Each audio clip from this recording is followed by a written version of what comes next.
Alright, welcome back, White Project. Still playing Left 4 Dead, still dicking around. We got Welcome, I am Crazy Kanark, here with White Project as well. Apparently playing Cold 3 map on Left 4 Dead 2. And I am the hidden adept. Trying to What, sound like a ninja or something. I don't know. Nothing awesome to say, man? I don't know, ninjas don't have much to say, right? Not overly. You're also not a ninja.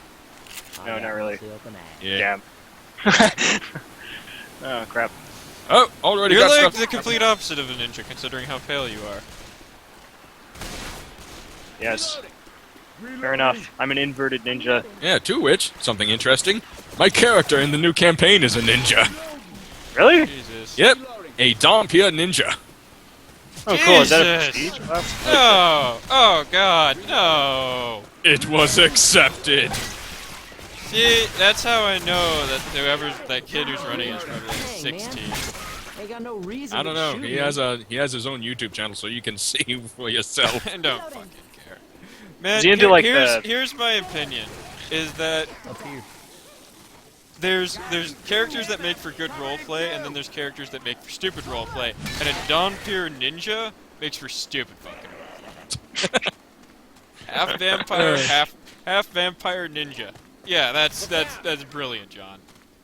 Why? He said we could choose non-localized classes and races. I decided to try something new.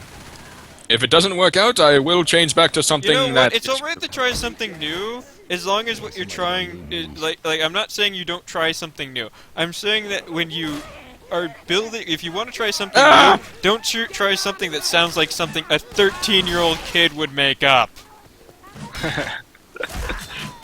Like, that's my litmus test. I wanted to try something new in Sean's campaign, so you know what I did? I made a fucking Spiker, which is a rare class that not a lot of people go for, and I made a Blood Knight, and I made him lawful evil. And that's interesting. You have what is basically the plot to Blood Rain. Have not seen that movie. It's a video game, and it just basically that's what you've done. It's the plot to Blood Rain. You're a half vampire and basically a fucking. Yeah, Blood Rain is apparently also a movie. New as Bowl well. movie, so you know it's shit. Yep. Anyway, that is. So I'm sorry, John, but that is my opinion on this. Huzzah for Nostalgia Critic. That is my fucking opinion on the subject. You can you do whatever makes you happy, though. I guess. have no opinions. What's the setting of it, John? Is it like kind of like an anime sort of thing? Don't know yet. Haven't started. Other people are still trying to create their characters. Oh, yeah. Huh. Oh, shit. Oh, crap. Like, seriously, I can think of so many better characters to do than that. Well, is it too late, John? Or are you locked in? No, I can actually change the character. He's not going to. Oh, shit. I don't think John cares that much about my opinion. Not overly. I really enjoyed Neverwinter Nights too. That was actually You sweet. should, though, because my opinion is awesome. Oh, I'm right, also... right. Let's be honest here.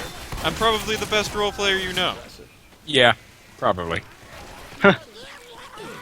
And you know why the reason And I'm that's actually you know not why saying I'm much, probably the since best I role don't player you know? And I'll explain this to you. It's a real simple concept. I play characters I know I can play. And, like, accurately portray them as not be stupid. Oh, Jake, tell the story about, well, a little bit, because that was a story, a funny kind of story about, you know, that kind of dumb but very holy character who, you know, he's very kind or whatever, but he was tortured throughout his youth or Oh, whatever. you mean the character I'm playing in Sean's campaign, Alden?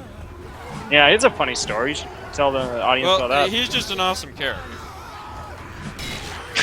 So, there's actually a whole shit ton of stories about Alden that just illustrate how he's awesome.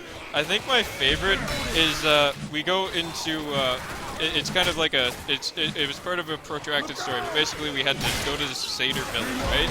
And in the Seder village,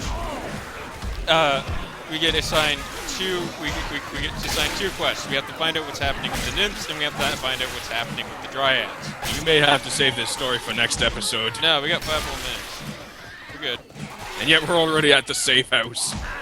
Yeah, but we can play through it. It's been 5 minutes. It's still got Okay. 5 minutes. Anyway, so as the satyrs, in order to get some information about the gods, basically in this campaign, the Olympians You are do that dead, again, I'll knock you in the and we next want room. information about the dead gods because somebody's going to go and kill more of the gods, and we want to was find way, out way more too about that close. whole war thing so we can figure shit out. Anyway, so the satyrs know about the dead Olympians. In order to help us, the satyrs want us to find out what happened to their the nymphs have gone all evil and the dryads are dying off. So first we go and handle the dryads. We go in. My character is the rogue, so I scouted out, found a sick-looking lake. We go to the lake. Fucking black dragon pops up.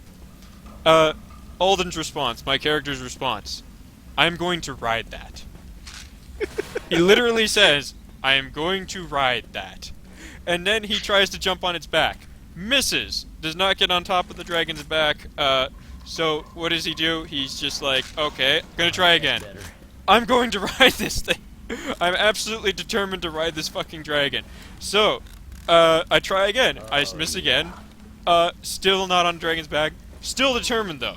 So I jump one more time, I get on the dragon's back, I fucking ride this goddamn dragon until it's dead. First thing I do is I get my attack on the dragon while it's fucking still there.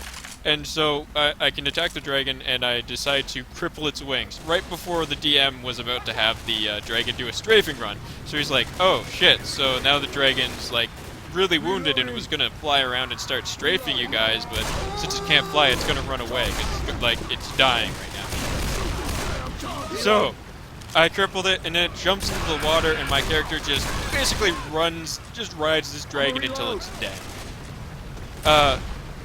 And he gets to see a dryad, and a dryad looks like a tree lady. It looks like a woman who's half woman, half tree. So then, like my favorite part is then we go to find out what happens to the nymphs. And the nymphs are fucking, like, my character again goes and scouts ahead and is told, hey, you gotta go find the nymphs. So he scouts through the wood, and he sees a nymph, and the nymph basically looks like an owl. It looks like an elf woman wrapped in a towel, very scantily clad, and all that kind of shit, meant to incite lust. My character has never seen a nymph before, is under the impression that they will look like water elementals because the dryads look like trees. So sees the nymphs and thinks to himself, huh, that's weird. Why are there naked elves in these woods? Wanders around the woods, looking at all the naked elves. Finally gets bored, wanders back, and just says, there's no nymphs in these woods, just naked elves. So then, I'm not expecting big laughs, because you guys have heard this story before, but I don't know, maybe other Everybody people. up the ladder. Anyway, oh god! Come on, get your ass up. Anyway, so then what happened next was, we find out the head nymph, or whatever, is evil, apparently, because, we find that out. So what we do is, we decide to, the head nymph is evil, and she has a necklace. So the theory is that the necklace is being used to either control the nymph or something along those lines. Like it's controlling the other nymphs, or the nymph is being controlled by this necklace. So what does my character do? He just looks at everybody and says, I know what I must do. Fucking jump tackles the nymph to the ground and tries to pull the necklace off of her neck.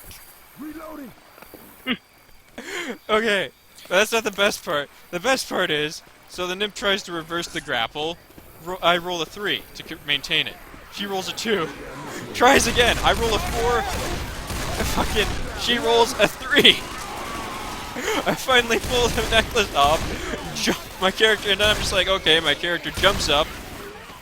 Fucking screams, woo! And then goes for a high five from the nymph. And then gets very upset when she leaves him hanging. Yeah, like, I don't remember why I wanted this, but I'm taking Oh yeah, that's the best part. necklace. He's just, while he was trying to yank the necklace off of her neck, he just says, I am taking this necklace that I no longer remember the significance of, but I want it! Oh god. I He's am a just great going to be character, laughing. though. I'm just going to be laughing every time I hear that. That is awesome. He's a great character, though. The basic principle is that he was raised, he was born and raised in hell. It was like the question I asked myself in this particular character was like, Hey, watch out what for happens cars. when you sell your firstborn child to the devil? And basically the answer was all of them. And he's basically a good guy, but he's kind of fucked up, and he doesn't know anything about he doesn't know anything about being a normal social behavior. And I think my favorite thing is we had one of the characters in it is an Asmari, a half celestial, and Alden. Basically, we find out that there's a bit of information at a whorehouse. So Alden says he finds this out and he says, "Okay, what's a whorehouse?" And she says it's a place where it's a disgusting place where people go to have sex, like pay for sex. You know, she's very uptight, she's a celestial. So my character thinks about this for a minute, and then after a moment just says, okay, what's sex? And so the half celestial, the fucking half angel has to explain to this kid what's sex is. Stop moving. And does a really shitty fucking job, because of course she doesn't want to talk about it. Most awkward conversation ever. Yeah. But then they actually is get that we to go that. into the thing, and he's still really unclear about this whole thing. Ammo So here. he's basically he goes in and he starts talking about. He's just like, oh well, like I was expecting like he was told that it's a wretched hive of evil and like demon worship and shit like that by it's just like shit like that can happen. So he goes in. He's very upset by the whorehouse because he's like it's just an inn. Reloading. It's just a fucking, like, this ain't exciting. I was expecting, I don't know, something way cooler. But no, it's just an inn. And then, what happened was, one of the women just comes like, no evil here, baby, like, just, like, this is just a place where your fantasies can come true. So Alden just yells out, you mean like a talking dog? Riding a puma or something? No, that was later. That was, we've been doing this big, long dungeon to gain the favor of all the Olympians. Like, we had to pass a trial for each of the dead Olympians. And, Alden says, like, the dungeon took, like, 3 whole sessions, and then the second session is just like, this is taking forever. There better be something worth it at the end of this. Like a dog being ridden by a badger. Anyway, so I spent that whole episode talking about my D&D character, so time well Yeah. spent. And Next time apparently on the your White guy actually Project- high-fived a god. Oh yeah, we met Pan. He was one, like 4 Olympians survived. One of them was Pan. Meets Pan. Pan seems like a cool dude. Alden high fives. Anyway, next time on the White Project, we'll talk about something else. Bye bye.